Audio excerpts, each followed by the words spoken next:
அதிகாரம் 9. அவர் தம்முடைய 12 சீஷர்களையும் வரவழைத்து சகல பிசாசுகளையும் துரத்தவும் வியாதியுள்ளவர்களை குணமாக்கவும் அவர்களுக்கு வல்லமையும் அதிகாரமும் கொடுத்து தேவனுடைய ராஜ்யத்தை குறித்து பிரசங்கிக்கவும் பிணியாளிகளை சொஸ்தமாக்கும் அவர்களை அனுப்பினார். அப்பொழுது அவர் அவர்களை நோக்கி, வழிக்கு தடியையாவது பையையாவது அப்பத்தையாவது காசையாவது எடுத்துக்கொண்டு போக வேண்டாம். 2 அங்கிகளை கொண்டு போகவும் வேண்டாம். எந்த வீட்டிலே பிரவேசிக்கிறீர்களோ அங்கே தங்கி அங்கிருந்து புறப்படுங்கள். உங்களை ஏற்றுக்கொள்ளாதவர்கள் எவர்களோ அவர்களுடைய ஊரை விட்டு நீங்கள் புறப்படும் போது அவர்களுக்கு சாட்சியாக உங்கள் கால்களில் படிந்த தூசியை உதறி போடுங்கள் என்றார். அவர்கள் புறப்பட்டு போய் கிராமங்கள் தோறும் திரிந்து எங்கும் சுவிசேஷத்தை பிரசங்கித்து பிணியாளிகளை குணமாக்கினார்கள். அப்பொழுது காற்பங்கு தேசாதிபதியாகிய ஏரோது அவரால் செய்யப்பட்ட யாவையும் கேள்விப்பட்டதுமன்றி சிலர் யோவான் மரித்தோரிலிருந்து எழுந்தான் என்றும் சிலர் எலியா தோன்றினான் என்றும் வேறு சிலர் பூர்வ காலத்து தீர்க்கதரிசிகளில் ஒருவன் உயிர்த்தெழுந்தான் என்றும் சொல்லிக் கொண்டபடியால் கலக்கமடைந்து, யோவானை நான் சிறைச்சேதம் பண்ணினேன், இவன் இப்படிப்பட்டவைகளை செய்கிறான் என்று கேள்விப்படுகிறேனே, இவன் யார் என்று ஏரோது சொல்லி அவரை பார்க்க விரும்பினான். அப்போஸ்தலர் திரும்பி வந்து தாங்கள் செய்த யாவையும் அவருக்கு விவரித்து சொன்னார்கள். அப்பொழுது அவர் அவர்களை கூட்டிக் கொண்டு தனித்திருக்கும்படி பெத்சாதா என்னும் பட்டணத்தை சேர்ந்த வனாந்தரமான ஒரு இடத்துக்கு போனார்.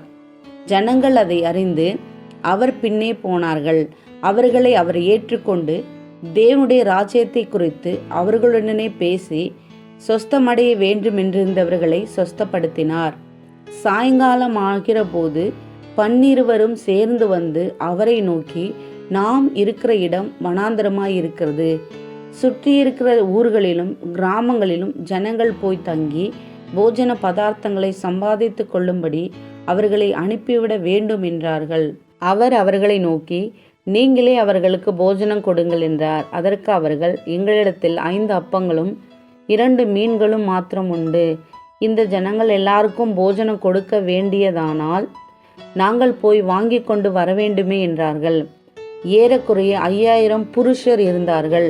அவர்களை பந்திக்கு 50 பேராக உட்காரும்படி சொல்லுங்கள் என்று தம்முடைய சீஷர்களுக்கு சொன்னார். அவர்கள் அந்தப்படியே எல்லாரையும் உட்காரும்படி செய்தார்கள். அப்பொழுது அவர் அந்த 5 அப்பங்களையும் அந்த 2 மீன்களையும் எடுத்து வானத்தை அண்ணாந்து பார்த்து அவைகளை ஆசீர்வதித்து பிட்டு ஜனங்கள் முன் வைக்கும்படி சீஷர்களிடத்தில் கொடுத்தார். எல்லாரும் சாப்பிட்டு திருப்தி அடைந்தார்கள். மீதியான துணிக்கைகள் 12 கூடை நிறைய எடுக்கப்பட்டது. பின்பு அவர் தமது சீஷரோடு கூட தனித்து ஜெபம் பண்ணி கொண்டிருக்கையில் அவர்களை நோக்கி, ஜனங்கள் என்னை யார் என்று சொல்லுகிறார்கள் என்று கேட்டார். அதற்கு அவர்கள், சிலர் உம்மை யோவான் ஸ்நானன் என்றும் சிலர் எலியா என்றும் வேறு சிலர் பூர்வ காலத்து தீர்க்கதரிசிகளில் ஒருவர் உயிர்த்தெழுந்தார் என்றும் சொல்லுகிறார்கள் என்றார்கள்.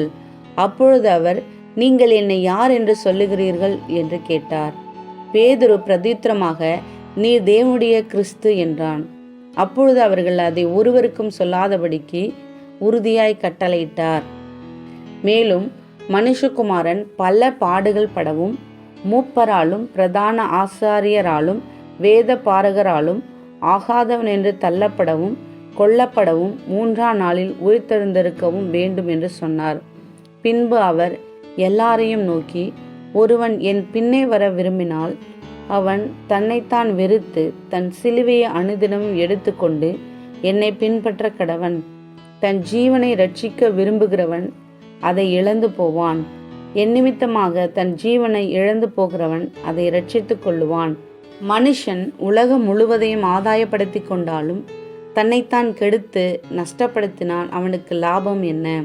என்னை குறித்தும் என் வார்த்தைகளை குறித்தும் எவன் வெட்கப்படுகிறானோ அவனை குறித்து மனுஷகுமாரனும் தம்முடைய மகிமையோடும் பிதாவின் மகிமையோடும் பரிசுத்த தூதர்களின் மகிமையோடும் வரும்போது வெட்கப்படுவார்.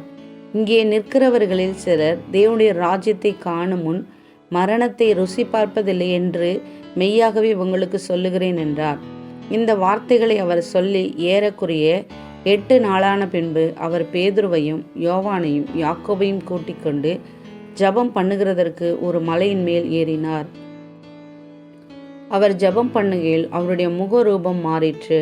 அவருடைய வஸ்திரம் வெண்மையாகி பிரகாசித்தது. அன்றியும் மோசே, எலியா என்னும் 2 பேரும் மகிமையோடு காணப்பட்டு அவருடனே சம்பாஷணை பண்ணி அவர் எருசலேமிலே நிறைவேற்றப் போகிற அவருடைய மரணத்தை குறித்து பேசிக்கொண்டிருந்தார்கள். பேதுருவும் அவனோடு இருந்தவர்களும் நித்திரை மயக்கமாயிருந்தார்கள். ஆகிலும் அவர்கள் விழித்து அவருடைய மகிமையையும் அவரோடே நின்ற அவ்விரண்டு பேரையும் கண்டார்கள். அவ்விருவரும் அவரை விட்டு பிரிந்து போகையில் பேதுரு இயேசுவை நோக்கி, ஐயரே, நாம் இங்கே இருக்கிறது நல்லது. உமக்கு ஒரு கூடாரமும் மோசேக்கு ஒரு கூடாரமும் எலியாவுக்கு ஒரு கூடாரமுமாக 3 கூடாரங்களை போடுவோம் என்று தான் சொல்லுகிறது இன்னதென்று அறியாமல் சொன்னான். இப்படி அவன் பேசுகையில் ஒரு மேகம் வந்து அவர்கள் மேல் நிழலிட்டது. அவர்கள் அந்த மேகத்துக்குள் பிரவேசிக்கையில் சீஷர்கள் பயந்தார்கள். அப்பொழுது, இவர் என்னுடைய நேசகுமாரன், இவருக்கு செவிகொடுங்கள் என்று மேகத்திலிருந்து ஒரு சத்தம் உண்டாயிற்று. அந்த சத்தம் உண்டாகையில் இயேசு ஒருவரே காணப்பட்டார். தாங்கள் கண்டவைகளில் ஒன்றையும் அவர்கள் அந்நாட்களில் ஒருவருக்கும் சொல்லாமல் அடக்கி வைத்திருந்தார்கள். மறுநாளில் அவர்கள் மலையிலிருந்து இறங்கின போது திரளான ஜனங்கள் அவருக்கு எதிர்கொண்டு வந்தார்கள். அவர்களில் ஒருவன் சத்தமிட்டு, போதகரே, என் மகனை கடாட்சித்தருள வேண்டுமென்று உம்மை வேண்டிக் கொள்ளுகிறேன். அவன் எனக்கு ஒரே பிள்ளையாயிருக்கிறான். ஒரு ஆவி அவனை பிடிக்கிறது. அப்பொழுது அலறுகிறான். அது அவனை நுரைத்தள்ள அலைக்கழித்து அவனை கசக்கின பின்பும் அவனை விட்டு நீங்குவது அரிதாயிருக்கிறதே. அதை துரத்தி விடும்படி உம்முடைய சீஷரை வேண்டிக் கொண்டேன். அவர்களால் கூடாமற் போயிற்று என்றான். இயேசு பிரதித்திரமாக, விசுவாசம் இல்லாத மாறுபாடான சந்ததியே, எதுவரைக்கும் நான் உங்களோடு இருந்து உங்களிடத்தில் பொறுமையாயிருப்பேன்? உன் மகனை இங்கே கொண்டு வா என்றார். அவன் சமீபித்து வருகையில் பிசாசு அவனை கீழே தள்ளி அலைக்கழித்தது. இயேசு அந்த அசுத்தாவியை அதட்டி இளைஞனை குணமாக்கி அவன் தகப்பனிடத்தில் அவனை ஒப்பு கொடுத்தார். அப்பொழுது எல்லாரும் தேவனுடைய மகத்துவத்தை குறித்து பிரமித்தார்கள்.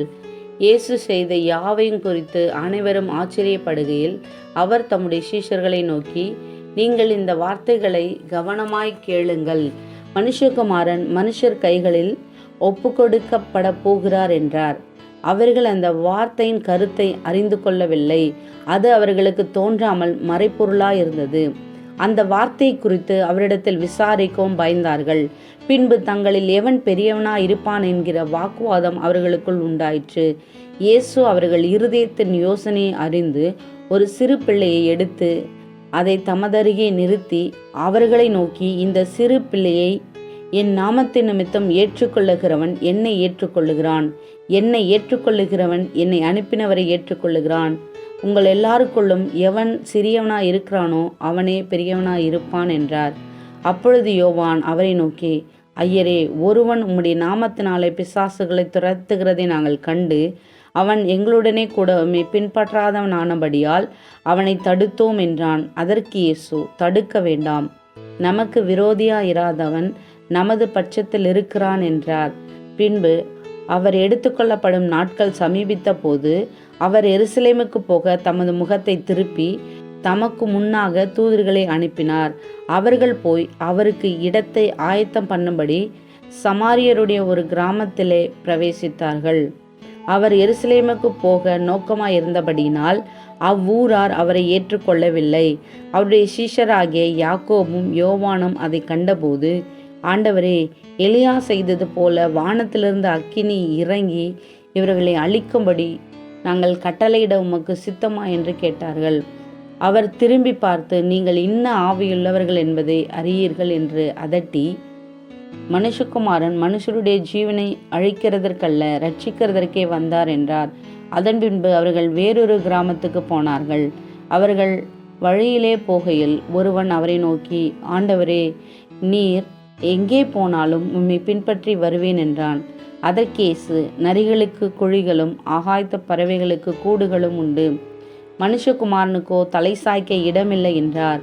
வேறொருவனை அவர் நோக்கி, என்னை பின்பற்றி வா என்றார். அதற்கு அவன், ஆண்டவரே, முன்பு நான் போய் என் தகப்பனை அடக்கம் பண்ண எனக்கு உத்தரவு கொடுக்க வேண்டும் என்றான். அதற்கு இயேசு, மரித்தோர் தங்கள் மரித்தோரை அடக்கம் பண்ணட்டும், நீ போய் தேவனுடைய ராஜ்யத்தை குறித்து பிரசங்கி என்றார்.